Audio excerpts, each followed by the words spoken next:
nation of well-educated, highly skilled, hospitable, and enterprising people. Communication is easy, and our labor force is famously agile and flexible. Our Kenyan workforce has and remains probably the greatest strength that we have as a nation. In addition to this attractive package of compelling attributes, we have undertaken tremendous investments to develop transport, communication, and energy infrastructure. We are connected by a good network of ports, railways, roads, and airports spread all over the country. Kenya is also supported by a good energy mix that is 92% green and on the way to becoming 100% green by 2032. Wind and geothermal power generation potential is abundant, including hydro generation resources. As you can see, we are not just a gateway by virtue of geographical accident. We are intentional about refining and strengthening our strategic advantage because Kenya is open for business.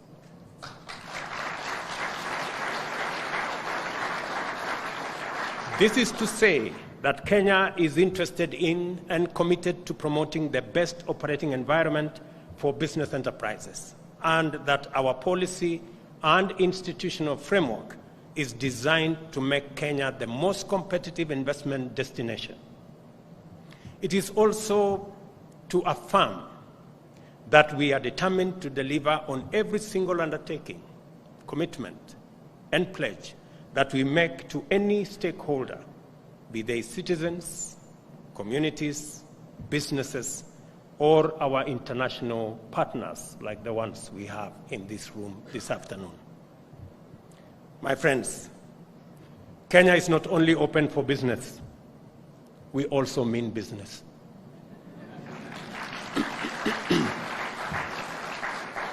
But there is more work to be done.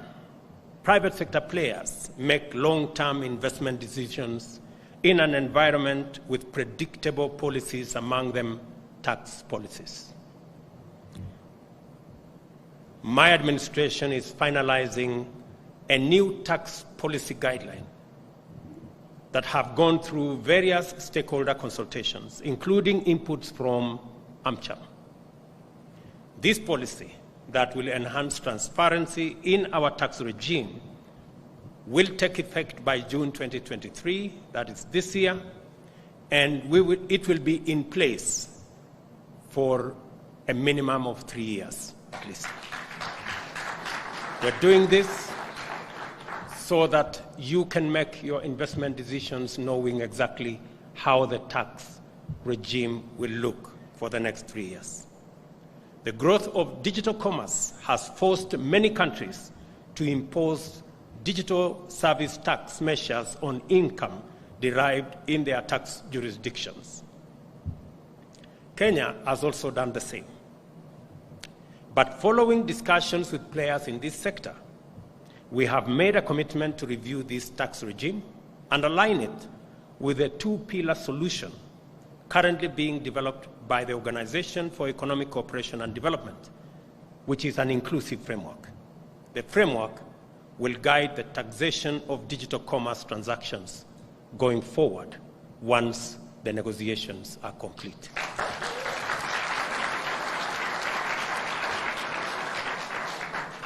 I know many people know what I'm talking about, and we have made this policy shift because we consulted and we listened, and we want to create a win-win partnership. One of the key challenges for business community has been the issue of tax, especially VAT on exported services. This tax not only renders us uncompetitive as a country, but it also inhibits investors seeking to make Kenya their regional or global services hub. Many companies are already operating out of Kenya and servicing regional markets. Following consultations again with stakeholders, VAT on exported services will be removed in the finance bill.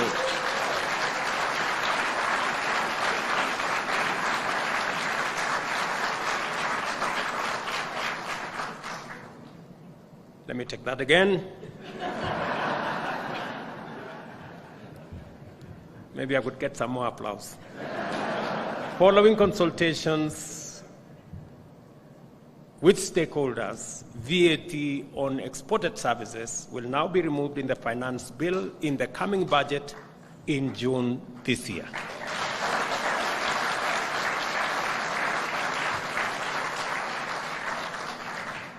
The issue of tax refunds has remained a thorn in the flesh for many companies. Not local companies alone, even foreign companies and many corporates that work with us. The government of Kenya is making again a policy shift on this matter. And as a result, effective June this year, all verified tax refund claims will be payable within 6 months.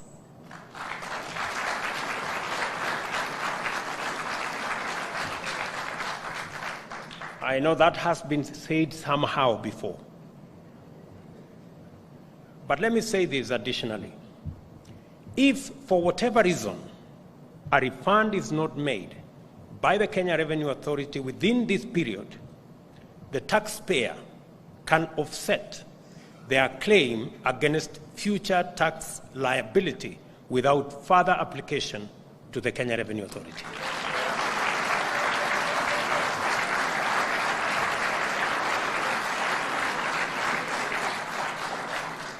The statement I am making is that if it is okay for you to pay your tax in time, it must be okay for you to get your tax refund in time.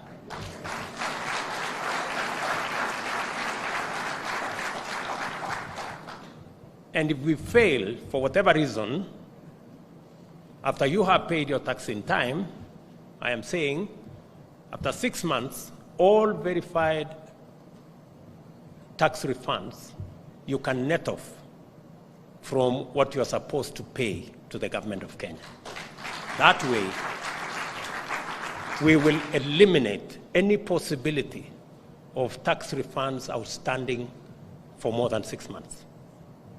And I think that is, we have taken that policy position because I have had this challenge of tax refunds ever since I became part of government. The government of Kenya is keen to make Kenya the top innovation hub on the continent and attract new ideas, often executed by startup companies. However, I have received complaints that we impose what we call employee benefit tax on allocated shares to employees of startup companies, even before any value is realized on these shares. I'm proud to announce that the government of Kenya will exempt startup companies from paying taxes.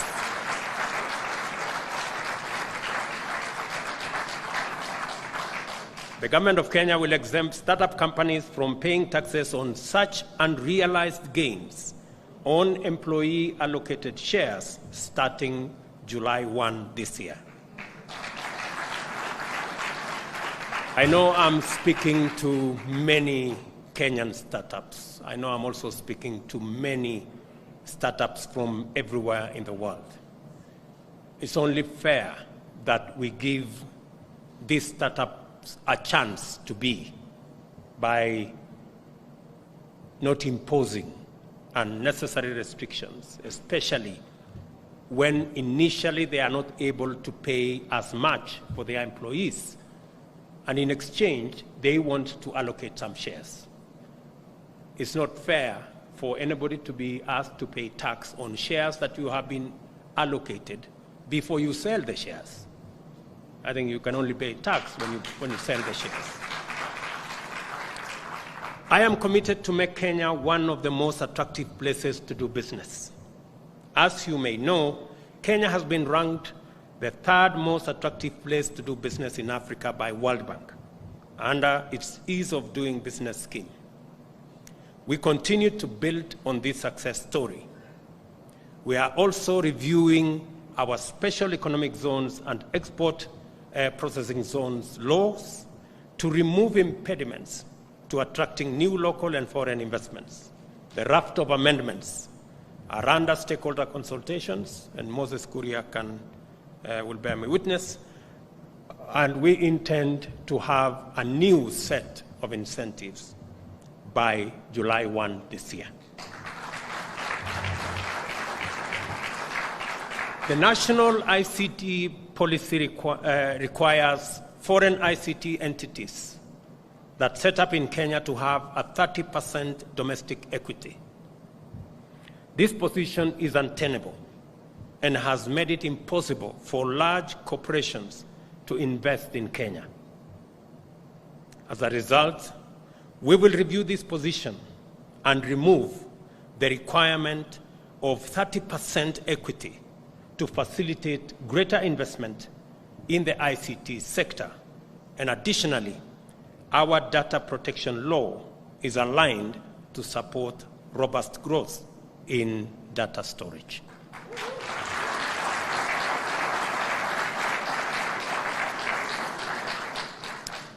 I am sure that AWS have something to report. In fact, I was persuaded by a good gentleman from Amazon Web Services that it was impossible for Amazon to cede 30% equity to any entity they didn't have a business relationship with.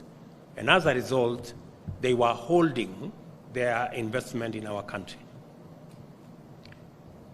I hope Amazon, now that I have kept my part of the bargain,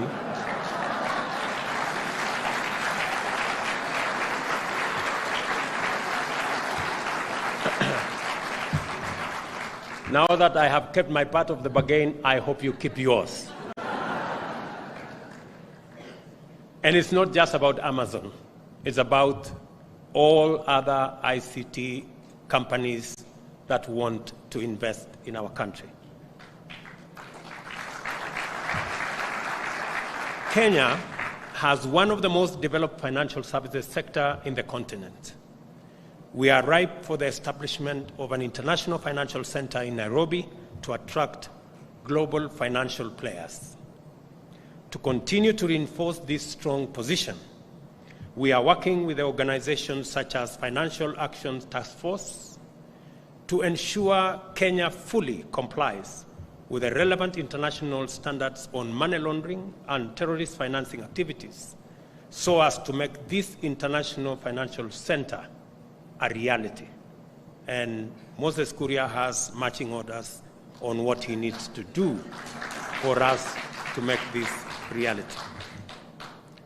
And to cement our partnership in trade and investment, the American Chamber of Commerce, the government of Kenya, and the United States have today, right in front of us here, launched a trilateral business dialogue to address and resolve the challenges of U.S. investors and businesses in Kenya. This new trilateral platform, scheduled to meet every 3 months, will serve as a key convening body to jointly tackle investment challenges and is a demonstration of the government of Kenya's commitment to hearing directly from the U.S. business community. I wish to affirm that we are determined to deliver on every single undertaking, pledge, and commitment, both to our friends and to all our citizens.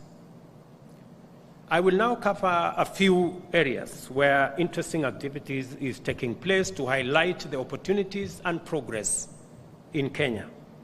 We are interested in modernizing food production to achieve food security and anchor agro-industrial manufacturing.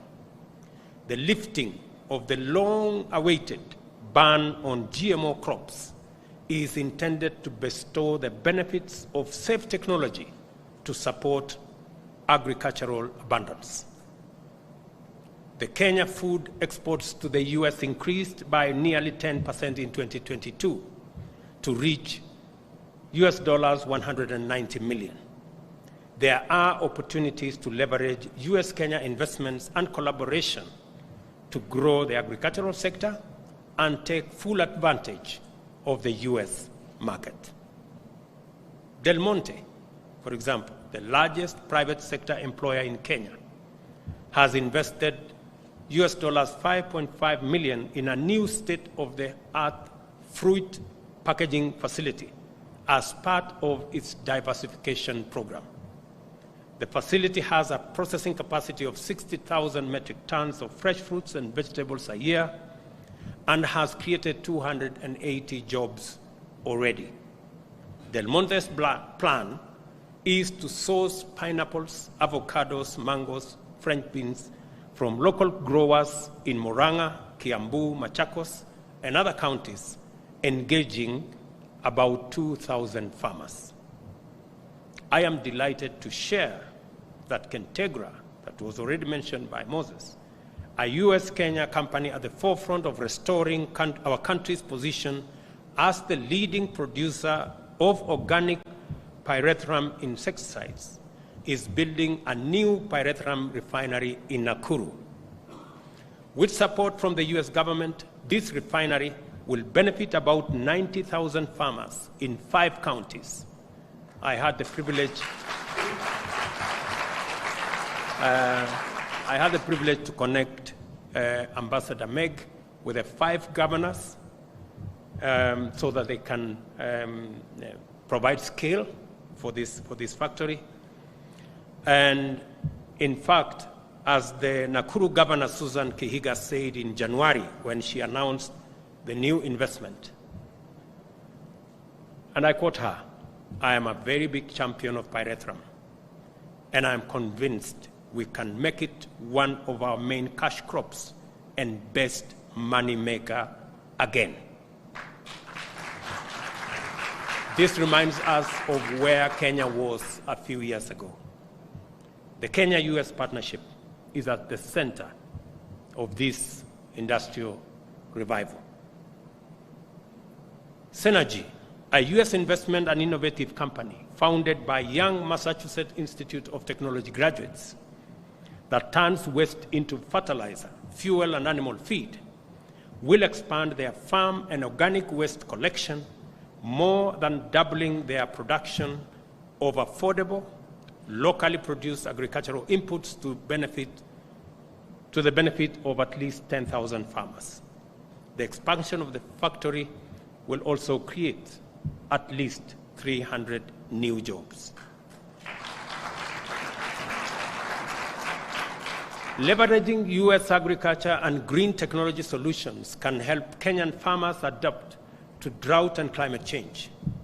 For example, the partnership with US solar irrigation company SunCulture will expand their pay-as-you-go model to make this technology accessible to more than 10,000 Kenyan farmers, with a potential for increasing their yields and incomes by up to 40%.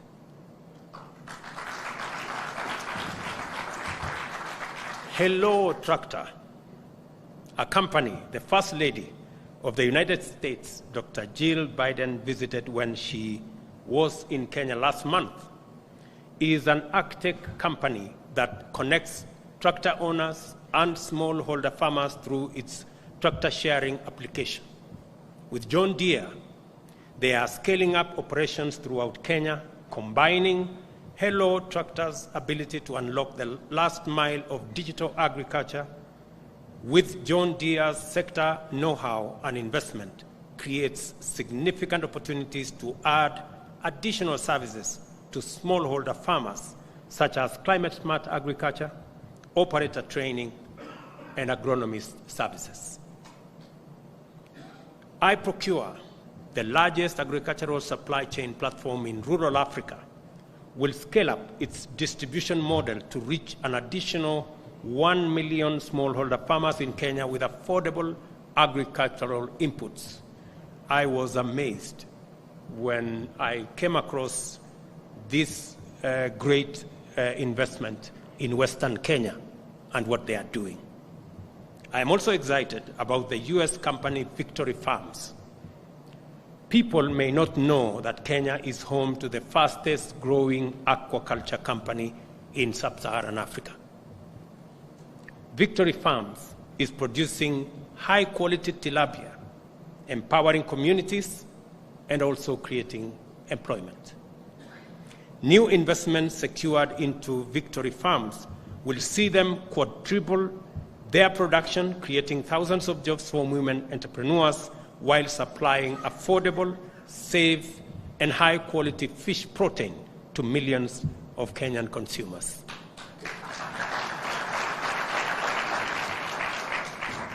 And of course, the big story, the apparel sector, is soaring and primed for even more growth.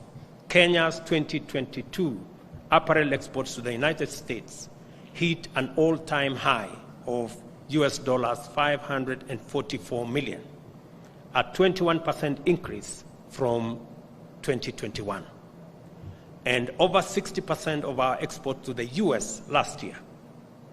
And by the way, the US is now Kenya's largest export market, importing $892 million worth of goods, US dollar worth of goods from Kenya last year. We also imported, we're not doing badly, we also imported US dollars 600 million of goods and services from the United States last year. This is balanced by all indications. And this is sustainable trade with lots of room for growth. Iconic US brands are sourcing in Kenya, including Calvin Klein, Levi, Lee, and Wrangler. Specifically Wrangler, because I have 2-3 shirts in my wardrobe. In recent years, new factories like MAS and Hella have entered the market, creating more than 12,000 jobs in the past 2 years.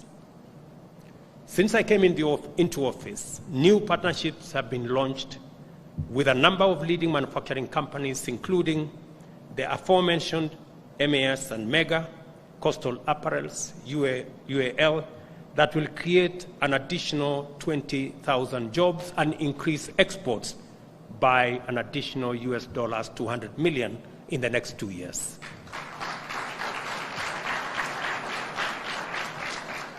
And I must give credit, due credit, to Meg Whitman. If there was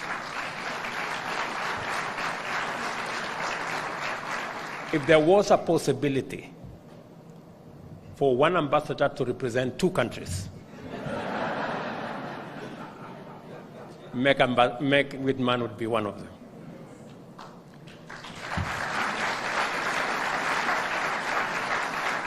She has ably represented the US, and she has, in a very sterling way, represented Kenya.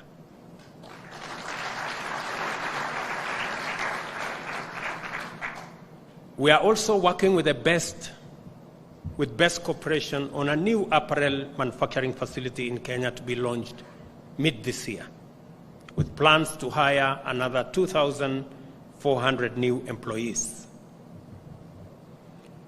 Kohinoor Elastics, the first elastic manufacturing investment in Kenya in a long time, will be launched this year. Additionally, US company NextGen will build a state-of-the-art apparel label and packaging facility that has already broken ground and will be operational by September.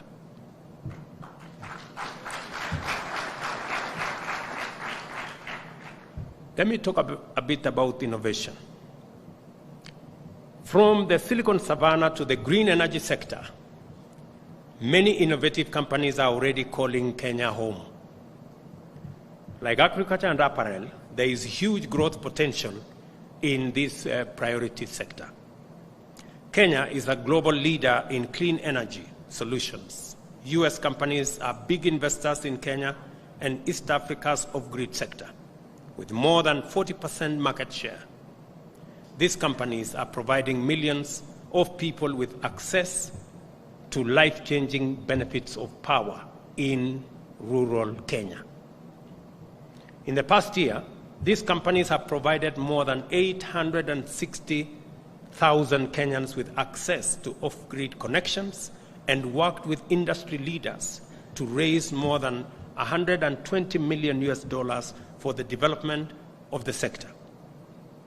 US company Delight alone will support at least an additional 600,000 households to access clean energy solutions.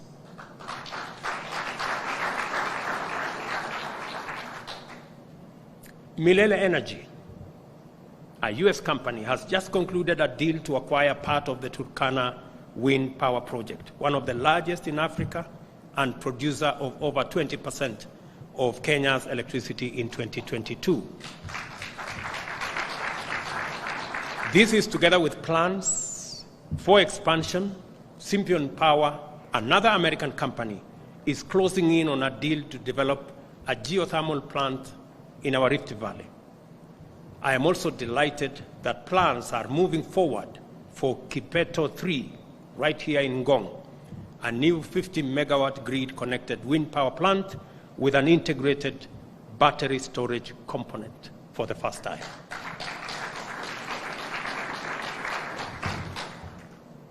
In January, Africa's largest network of interconnected data center facilities, Africa Data Centers, announced they were expanding their presence in Kenya by opening a new second data center in Nairobi. The data center and several more we are expecting in the coming months will further serve as the backbone of our Silicon Savannah future, providing secure digital infrastructure and open, interoperable, and reliable internet. In fact, at our leading private-owned special economic zone, Tatu City in Kiambu County, CCI Global, the largest business processing outsourcing company in Kenya, is doubling its workforce from 4,000 to 8,000. I had a conversation with Tatu City, and we are finalizing some incentives for them so that we can bring additional outsourcing companies into our country, because we have the best workforce anywhere in the world, and we are very proud of it.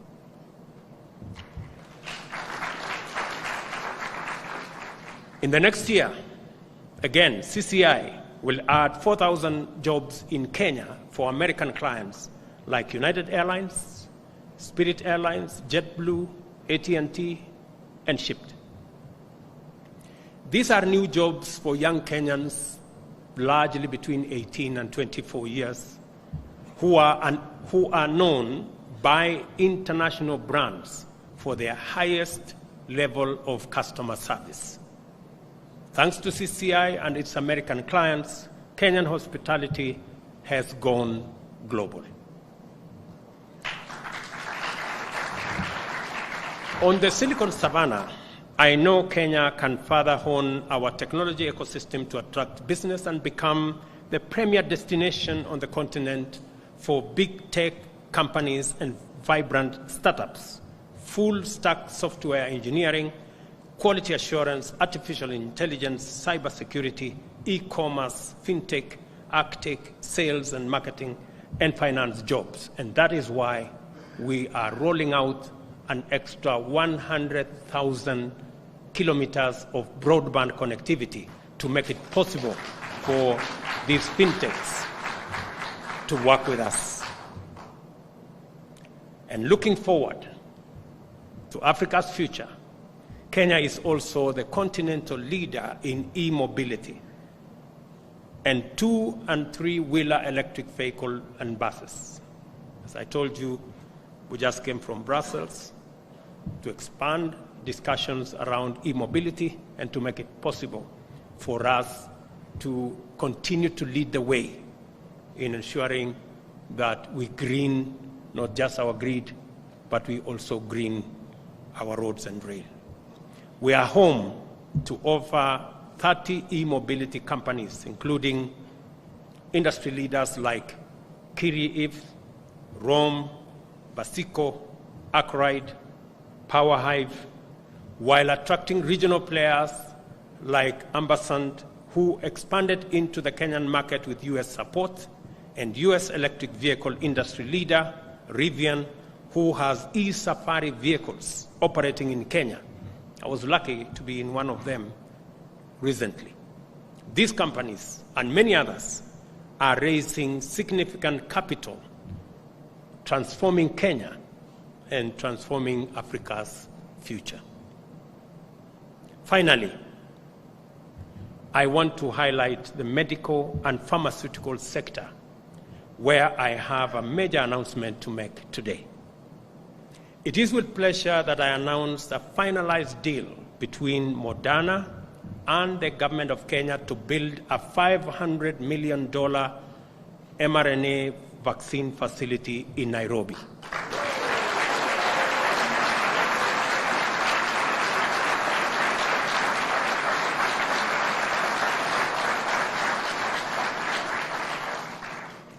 Because of this facility and what we had to put in it, I've never had as many sleepless nights and so much trouble from Ambassador Meg Whitman. I am very happy that finally this is done. This will be the only such facility on the African continent, and for Moderna, their first factory outside the United States.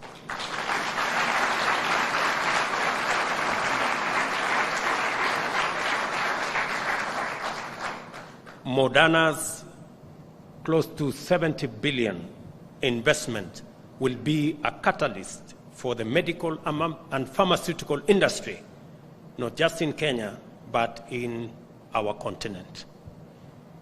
This is truly historic. This is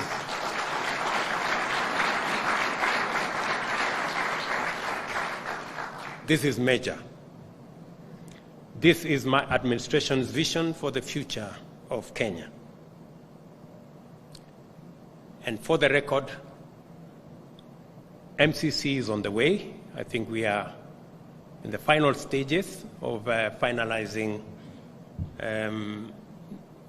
the negotiations around MCC. I will be consulting with our legislature to provide the necessary legal framework for us to actualize that investment, again, by the US government. It is now my pleasure, ladies and gentlemen, to invite a great lady. I have had many meetings with her, Shannon Klinker of Moderna, to virtually share some insights on this investment and append her signature virtually on the agreement. Your Excellency, Dr. Whitman, the Honorable Ambassador Whitman, other cabinet secretaries, representatives of the U.S. government, and distinguished guests. As the steward of Moderna's global public health strategy, it is my distinct pleasure to join you to finalize our agreement to establish an mRNA manufacturing facility in Kenya.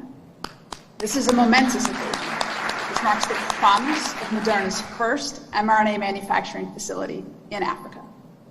And it is grounded in our commitment to being part of the ecosystem that supports the public health needs of Kenya and all people across the African continent. This agreement is a key pillar of Moderna's global public health strategy.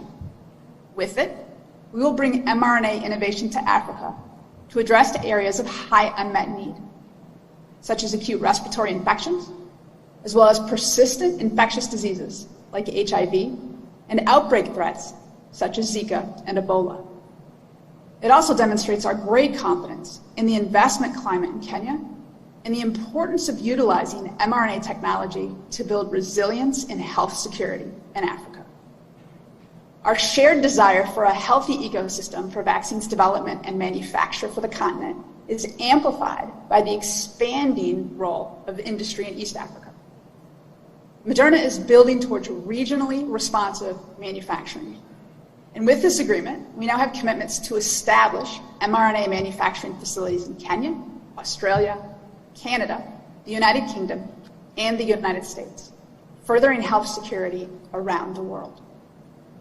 Moderna has spent more than a decade refining our mRNA platform to accelerate the pace and success of mRNA medicines. The speed, scale, and flexibility of our mRNA platform is uniquely suited for rapid response to serious international epidemics. We will prioritize development efforts against pathogens identified as persistent global health threats, including HIV, tuberculosis and malaria, neglected tropical diseases, and the priority pathogens of the World Health Organization and the Coalition for Epidemic Preparedness Innovations.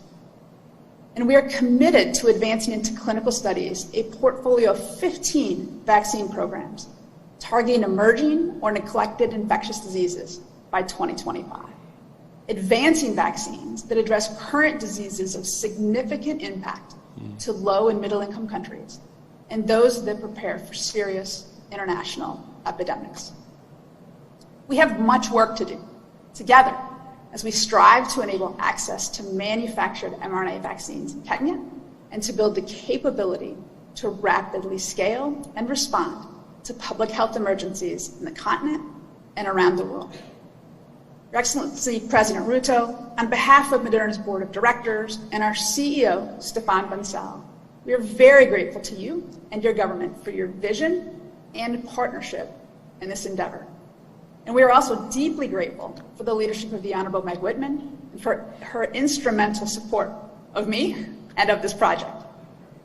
Partnerships like this one are essential to exploring the possibility of mRNA to tackle the world's greatest global public health threats. I look forward to all that is ahead of us as we work together to positively impact human health. Thank you.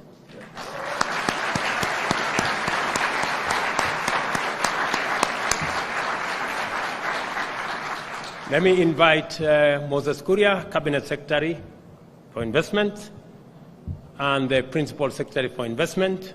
Hang on, Shannon. You're not going anywhere yet. To join me here on stage, and Ambassador Meg Whitman.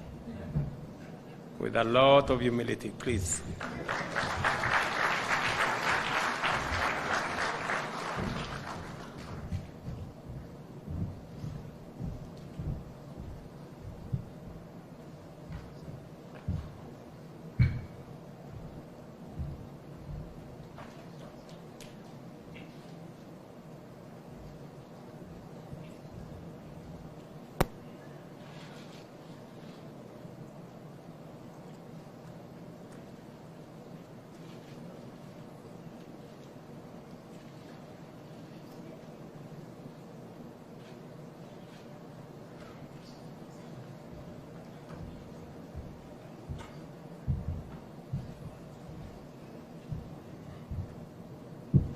Shannon, are you there? I am here.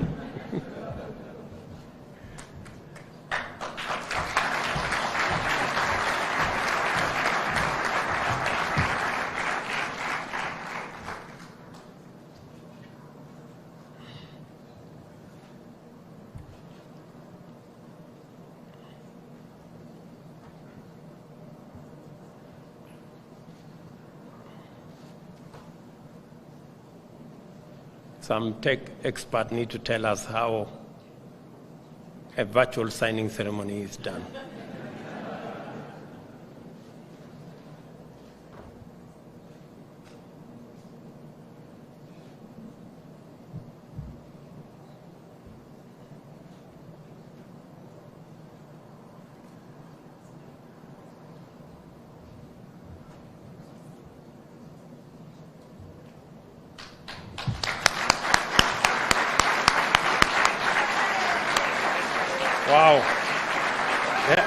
Okay.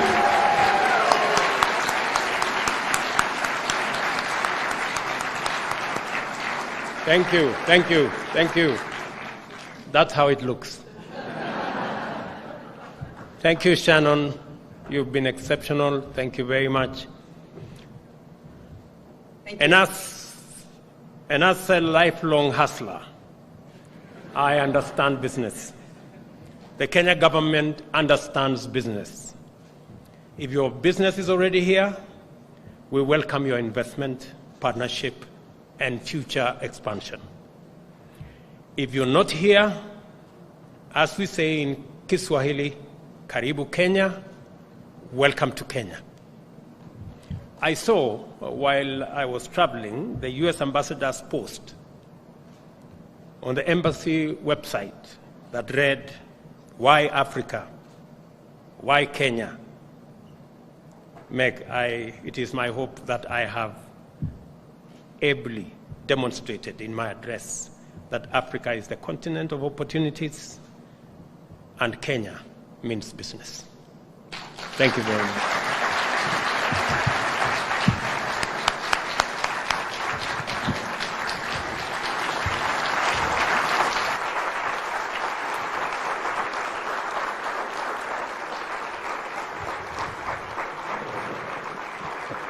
Thank you, Your Excellency, for that wonderful, wonderful speech. Come on, let's just give him another round of applause, ladies and gentlemen, for a wonderful delivery. And now we have the answer for why Kenya, why Africa. We are equally able known now. Your Excellency, with your permission, we have 3 photos we'd like to take. So with your kind indulgence, I'll request that we have the AmCham board kindly just come to the stage. AmCham board, if we can start with the AmCham board, kindly come to the stage. We only have 3 photos we're going to take, Your Excellency, with your permission, so that we can now come to the conclusion, the reasonable conclusion to this particular event. AmCham board. The next picture we're going to take is the USG delegation, so just get ready. But we'll start with the AmCham board. Your Excellency, with your permission, we'll ask you to join them. The next is USG delegation. If they